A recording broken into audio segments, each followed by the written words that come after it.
na masomo mazuri sana na tumejifunza vitu vingi sana. Eti watoto tumejifunza somo la kwanza lilikuwa linahusiana na kupika chai bora kwa afya bora, na chai hiyo ilikuwa inatengenezwa kwa vitu asilia, na miongoni mwa vitu asilia ni pamoja na mdalasini, unatumia iliki, unatumia mchaichai, unatumia majani ya limao, unatumia majani ya mparachichi, unayachemsha yote kwa pamoja.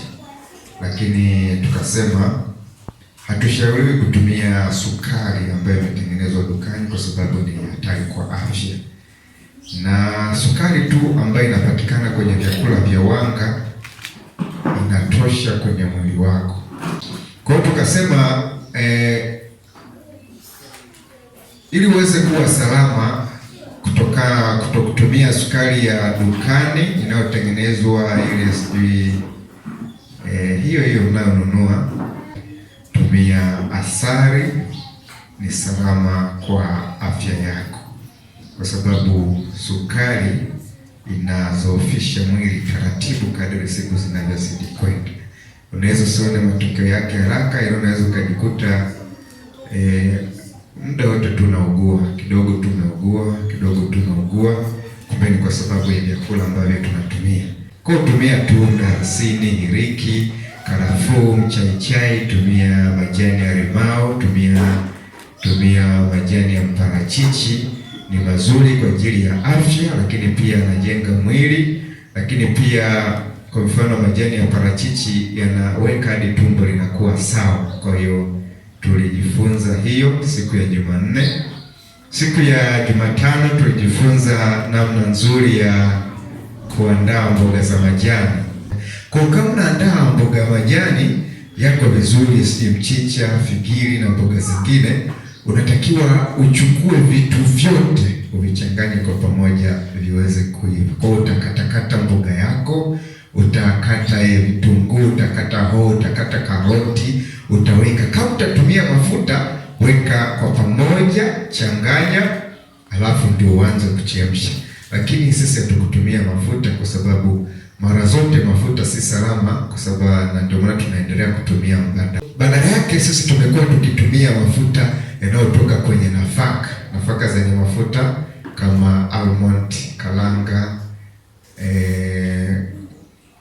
korosho, unatumia mafuta yake. Kwa hiyo sisi tulipika mboga yetu kwa kutumia mafuta ya karanga, na karanga zinapatikana kiurahisi Dodoma, watu wanalima karanga vizuri kabisa. Kwa hiyo unachukua karanga unatumia badala ya mafuta. Mafuta ni hatari, japokuwa unatumia, lakini tujitahidi kupunguza matumizi yake kwa sababu ni hatari.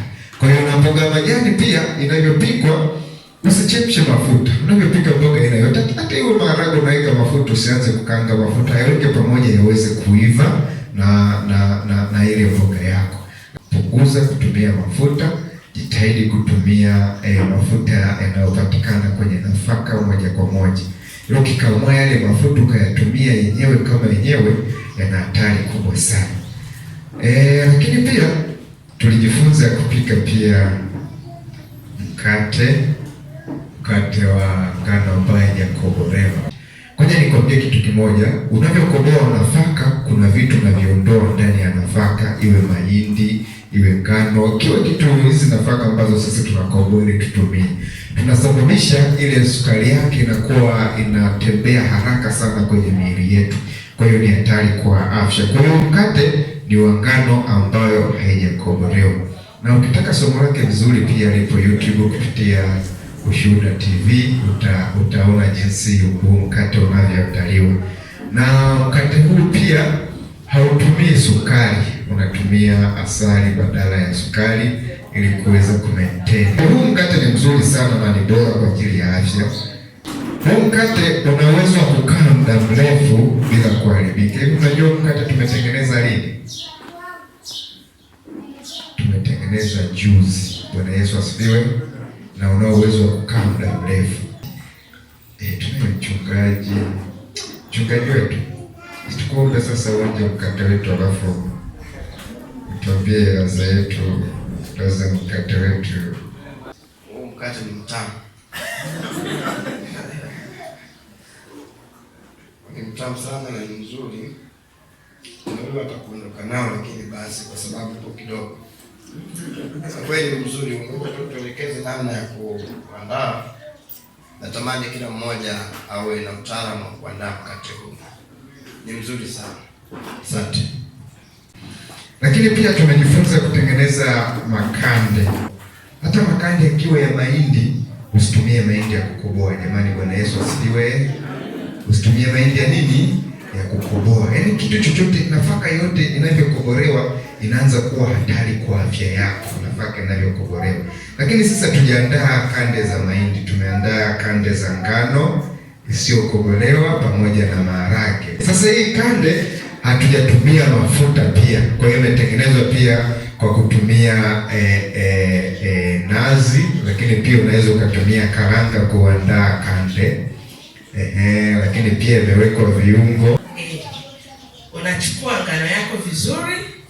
Ukishachukua ile ngano yako unaitoa matakataka yale. Ukishatoa matakataka unachukua kinu. Kwa hiyo ukichukua pale unaweka ngano yako pale kwenye kinu, unachukua unaweka maji kidogo. Alafu unazitwanga. Tunapunguza yale makapi ili kuwasaidia watu wenye shida ya tumbo. Yale makapi yakiwa mengi kule tumboni, kama mtu ana vidonda nini, vinaweza vikamletea shida. Kwa hiyo tunapunguza yale makapi ambayo yataweza kuleta shida kwa afya ya mwanadamu. Tukishamaliza pale, tunayosha vizuri. Tunachukua sufuria yetu safi, tunayaweka. Tunachukua maharage na yenyewe tunachambua vizuri, tunayosha, tunaweka. Kisha tumeshaandaa moto wetu pale wa mkande, unapika vizuri au kuni. Unachemsha vizuri makande yako. Kishaona yameiva ila hayajalainika sana, unaanza kuweka kitunguu. Tunaweka mapema ili kitunguu na chenyewe kipate nafasi ya kuiva. Kama unataka kuweka hoho, karoti, unaweka hapo. Unachukua kama ni iliki yako, unaweka hapo kama ambavyo mwenzangu alishakusha kuelezea. Viungo vingine unaweza kuweka hapo vile ambavyo unavitumia. Unaweka tu vyote hapo, usikange kitu chochote. Wewe katakata vyote, dumbukiza hapo. Hata kama unataka ule za nyanya, wewe katakata weka hapo. Kikubwa tu usikange. Ukimaliza sasa unaandaa tui yako ya aina mbili. Tui la kwanza tunalita tui bubu. Alafu tui la pili tunalita tui maji. Kwa hiyo tunaanza lile tui la pili ambalo ni tui maji, tunaliweka kwenye makande yetu. Alafu tunasubiri lichemke vizuri. Na ili kande lako liwe zuri zito, unabidi uwe unakoroga. Ile inasaidia tui lisikatike. Na sio tu hata kwenye makande, hata kama unapika mchuzi kwa nyumbani, nyanyua lile tui, yani likoroge ili lisikatike. Ukiliacha tu likichemka sana jikoni, linakatika, hautaliona tena, inakuwa maji. Inakuwa tui maji kweli. Tui la pili ni tui bubu. Lile tunaliweka wakati tui la kwanza limeshaiva vizuri na limeshaonyesha kwamba limekaa sawa. Tunachukua tui bubu na yenyewe tunaweka. Lile sasa ndio uzingatie vigezo vyote. Yaani hakikisha wapumzishi mkono wako. Wewe ni kukoroga tu. Hata kama unaliona linachemka usiliache. Wewe koroga tu mpaka likiiva. Nazi ikiiva, ukiweka mkononi ukilamba tu kidogo, unajua ladha yake inavyokuwa. Si ndio jamani? Ukishamaliza hapo kande lako limekuwa vizuri, wewe liweke. Sisi hatujakanga na mtatuambia ladha yake bila kukaanga au bila kutumia mafuta ni nzuri au sio nzuri. Hatujatumia mafuta hata tone. Tumetumia nazi tu kupika hili kande na mtaliona baadaye. Jamani, tunajifunza kupika vyakula bora kwa afya bora. Afya zetu wanadamu ziko jikoni. Ngoja nizungumze hili jambo. Laiti kama tungekuwa tunakula chakula bora muda wote, kuumwa ingekuwa ndoto. Ila kwa kuwa siku hizi tunakula, unaweza ukasema, bwana mimi nakula sana matunda yenyewe yamepiga dawa. Nasema mimi napenda kula kitu fulani, kitu chenyewe kimepigwa dawa. Kwa hiyo tujitahidi kula vyakula vya asili. Shule ya Sabato imejaa hapo na mzee wa kanisa. Leo watatuonjea kande.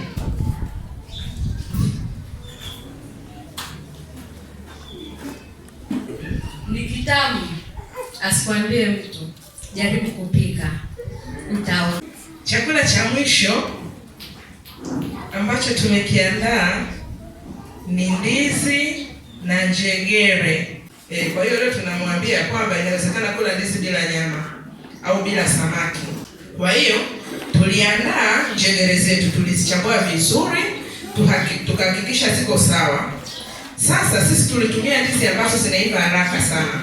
Kwa sababu hiyo tulichukua njegere tukazichemsha kidogo.